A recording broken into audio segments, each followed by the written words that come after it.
Hello students, अब मैं class 10th के मैथ में बताने वाला हूँ अगला संख्या भाज्य और अभाज्य के बारे में। तो चलो देखते हैं भाज्य संख्या किसे कहते हैं और अभाज्य संख्या किसे कहते हैं। तो यहाँ भाज्य और अभाज्य का डेफिनेशन अच्छी तरीके से देखेंगे और पहचानेंगे कि भाज्य और अभाज्य किसे कहते हैं। तो यहाँ देखते हैं क्या लिखा हुआ है। भाज्य संख्या का डेफिनेशन लिखा हुआ है एक को छोड़कर। क्या लिखा हुआ है, पहले तो डेफिनेशन देख लेते हैं, उसके बाद फिर समझेंगे। लिखा हुआ है एक को छोड़कर वैसी प्राकृत संख्याएं, मतलब कि हमें बताया गया है प्राकृत संख्या को ही भाज्य संख्या कहेंगे, लेकिन कैसी प्राकृत होना चाहिए वो देखना है। तो बोला गया एक को छोड़कर बात करना और प्राकृत संख्या को ले लेना जो एक से कटे और खुद से कटे। मतलब एक से भी कटना चाहिए और खुद से भी कटना चाहिए और उसके अलावा कोई दूसरा से भी कटना चाहिए। मतलब एक से कटे, खुद से कटे और कोई दूसरा से कटे। तो वैसी संख्याओं को हम लोग कहने वाले हैं भाज्य संख्या। तो देखना क्या बोला गया, फिर से डेफिनेशन देखते हैं। एक को छोड़कर वैसी प्राकृत संख्याएं जो एक और खुद के अलावा, मतलब स्वयं के अलावा कोई दूसरा से कट जाए। एक, खुद और दूसरा। चलो अब अभाज्य संख्या का डेफिनेशन देखते हैं। यहाँ क्या बोला गया, एक को छोड़कर वैसी प्राकृत संख्याएं जो एक और खुद, मतलब स्वयं के अलावा कोई दूसरा से क्या हो, दूसरा से ना कटे। मतलब ये एक से कट जाए, खुद से कट जाए और दूसरी संख्या से ना कटे। अब यहां देखना, यहां पर जैसे में एग्जांपल लिखे हुए हैं, बोला गया बताओ वैसी प्राकृत संख्याएं, मतलब बताओ 1 2 3 4 5 6 7 8 9 10 11 12 13, ये गिनती वाली संख्या है, तो इसे कौन सी संख्या कहेंगे, प्राकृत। तो इसके बारे में मैं बता भी दिया हूं कि प्राकृत संख्या किसे कहते हैं। प्राकृत संख्या हो गया, पूर्ण संख्या हो गया, पूर्णांक हो गया, सम हो गया, विषम हो गया, परिमेय संख्या और अपरिमेय संख्या, ये सारी संख्याओं को पहचानने हम लोग सीख लिए हैं। अब यहाँ देखना है भाज्य और भाज्य को, तो पीछे वाले संख्याओं की तो जरूरत पड़ेगी। तो अगर नहीं देखे अभी तक का लेक्चर पीछे वाला तो देख लेना, पहले लिस्ट बना हुआ है। तो बोला गया है वैसी प्राकृत संख्याएं, तो बताओ 1 2 3 4 प्राकृत संख्या तो है, लेकिन बात क्या गया, एक को छोड़कर। मतलब एक को मत गिनना, एक को भूल जाओ, मतलब एक को छोड़कर बात करेंगे।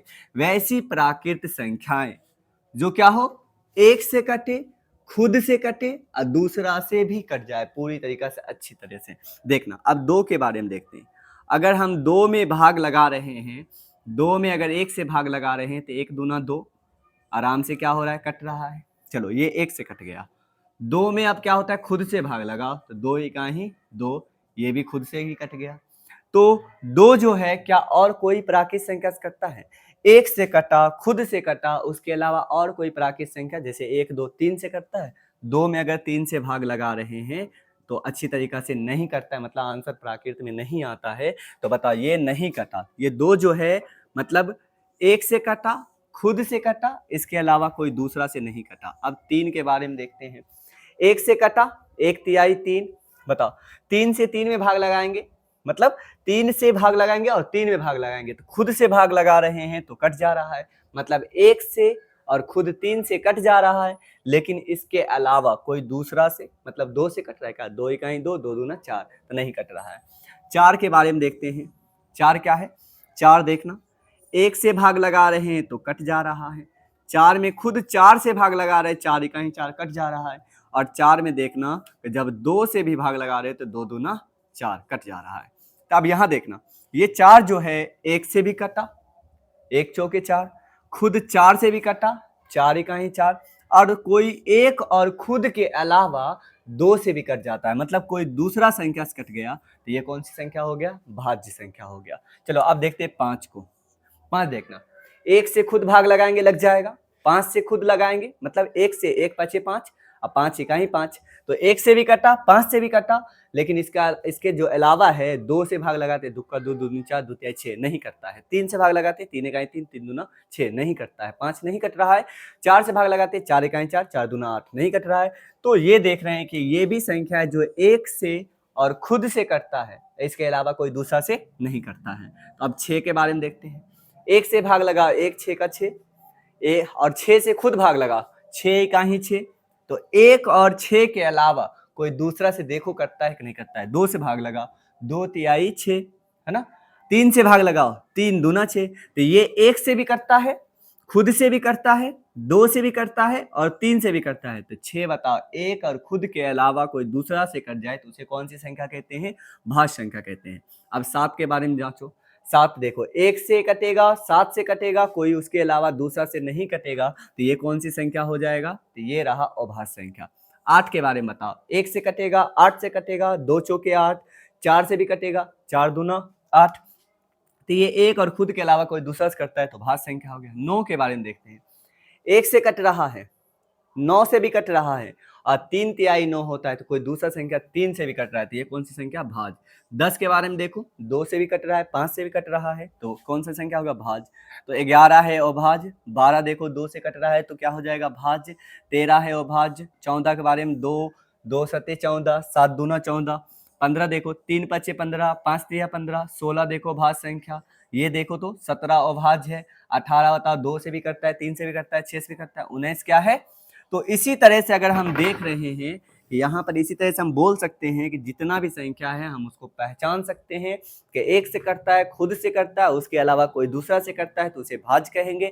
1 से करता है और खुद से कटे, उसके अलावा कोई दूसरा से नहीं कटे तो उसे हम लोग अभाज्य कहते हैं। तो यहाँ पर हमने भाज्य अभाज्य को अच्छी तरीका से पहचान लिया। अब यहाँ पर क्वेश्चन क्या बनता है ऑब्जेक्टिव का, ये देखना।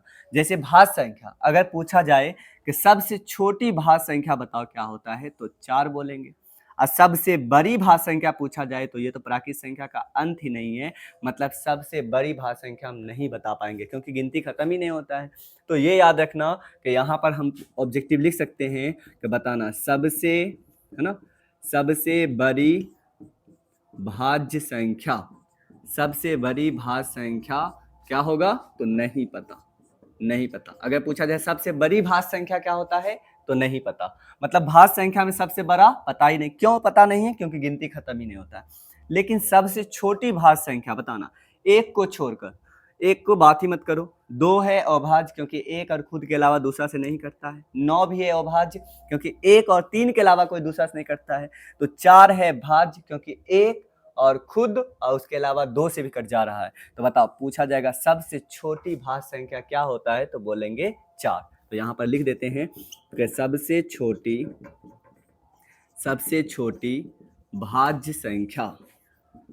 संख्या 4 होता है।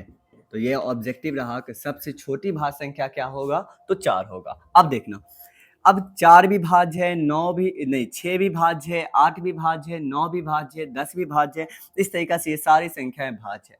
अब ये देखना, अगर इसके बारे में 4 के बारे में बात किया जाए कि 4 एक सम संख्या है या विषम संख्या है, तो क्योंकि ये 2 से कट जा रहा है तो सम संख्या, 6 2 से कट जा रहा है तो सम संख्या, 8 भी 2 से कट जा रहा है तो सम संख्या, और 9 जो 2 से नहीं करता है तो ये रहा विषम संख्या।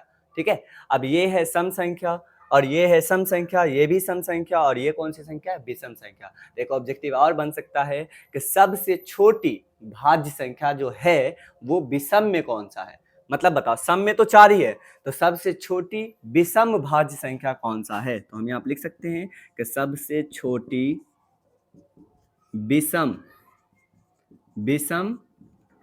भाज्य संख्या 9 है। सबसे छोटी विषम भाज्य संख्या क्या है? 9 है। देखो, 4 तो छोटा है लेकिन ये सम है, 6 भी है दूसरा नंबर वाला लेकिन ये भी सम है, और 8 भी है, ये भी सम है। तो 9 क्या है?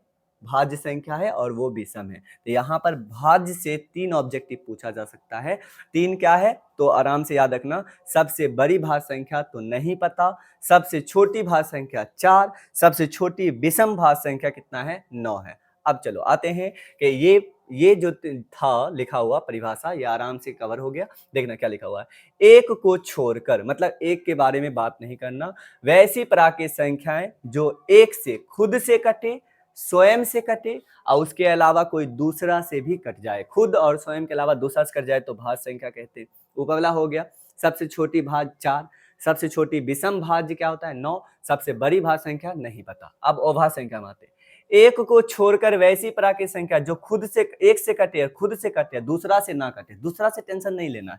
तो आप बताना, तो सबसे छोटी भाज्य अभाज्य संख्या क्या होता है? तो बताना है 2। हम यहाँ पर देख सकते हैं कि सबसे छोटी अभाज्य संख्या 2, दूसरा नंबर वाला अभाज्य संख्या 3, तीसरा नंबर वाला 5, चौथा नंबर वाला 7। तो हम यहाँ पर, और बताओ सबसे बड़ी अभाज्य संख्या क्या होगा? गिनती तो खत्म होता ही नहीं है, तो सबसे बड़ा पता नहीं। ठीक है, तो यहाँ पर लिखते हैं कि सबसे बड़ी भाज्य मतलब अभाज्य, सबसे बड़ी अभाज्य संख्या नहीं पता, सबसे बड़ी अभाज्य संख्या नहीं पता। अब दूसरा नंबर देखना, सबसे बड़ी का तो काम खत्म हो गया। सबसे छोटी अभाज्य संख्या कौन सा है बताना। सबसे छोटी अभाज्य संख्या 2 होता है। अब 2 देखो, ये क्या है? 2 एक सम संख्या है, 3 विषम, 5 विषम, 7 विषम, उसके बाद जितना भी अभाज्य संख्या आएगा सब विषम ही रहेगा। तो 2 एक ऐसा संख्या है जो सम है, अभाज्य भी है और सम भी है। तो हम बोल सकते हैं कि सबसे छोटी अभाज्य संख्या क्या है? तो सबसे छोटी अभाज्य संख्या कितना है? 2 है। ठीक है, एक ऐसे भी पूछा जा सकता है, हम लिख सकते हैं कि 2 एक सम अभाज्य संख्या है। 2 एक क्या है? सम अभाज्य संख्या है। चलो और आगे देखते हैं। अब अभाज्य संख्या में सम के बारे में समझ में आया, तो अब देखना, विषम अभाज्य बोला जाए, सबसे छोटी विषम और अभाज्य बताना है, तो कितना हो जाएगा? 3। तो लिखेंगे सबसे छोटी विषम अभाज्य संख्या 3 है। तो हमारा ये रहा क्वेश्चन। ठीक है, कि यहाँ पर जो 6 ऑब्जेक्टिव बन रहा है, कितना? 3 3 6 7 बन रहा है। तो इसे अच्छी तरीके से याद रखें। भाज्य अभाज्य क्लियर होता है। फिर देखते हैं नेक्स्ट वीडियो।